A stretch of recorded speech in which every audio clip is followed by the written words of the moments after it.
我已经很久没有喝酒了，也很久没有这样靠近一个人。天地辽阔，繁星点点，酒香在空气里慢慢散开。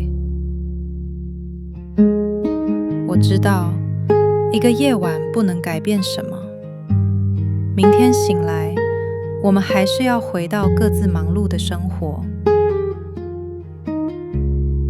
但此刻，火光映着他的脸，晚风里好像也藏着他的心意。这一刻，我觉得好暖。